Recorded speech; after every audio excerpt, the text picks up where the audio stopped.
អ្នកសងវិញពីបរិនបាយស្ដាប់របស់បរិនបន្ទាបបាត់ជាក្រោមពីរស្មីគាត់សងឆក់ឆ្វេងគាត់ជាក្រោមអាយ៉ារស្មីគាត់មួយទៀតតើបាញ់ពូពីរគាត់ជាក្រោមទៀតបរិនស្មីបាញ់លើរស្មីតាមអួយដៃបរិនស្មីជួយឲ្យបាត់គាត់ជាក្រោមពីរស្មី Whistle. 1, 2, 3, 4. រស្មីចាំបាយខាងលើរបស់រស្មី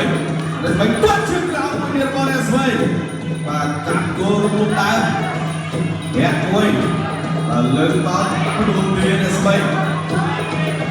តាមទៀតគាត់កាត់ជើងក្រោមមួយទៀត Whistle. 1, 2,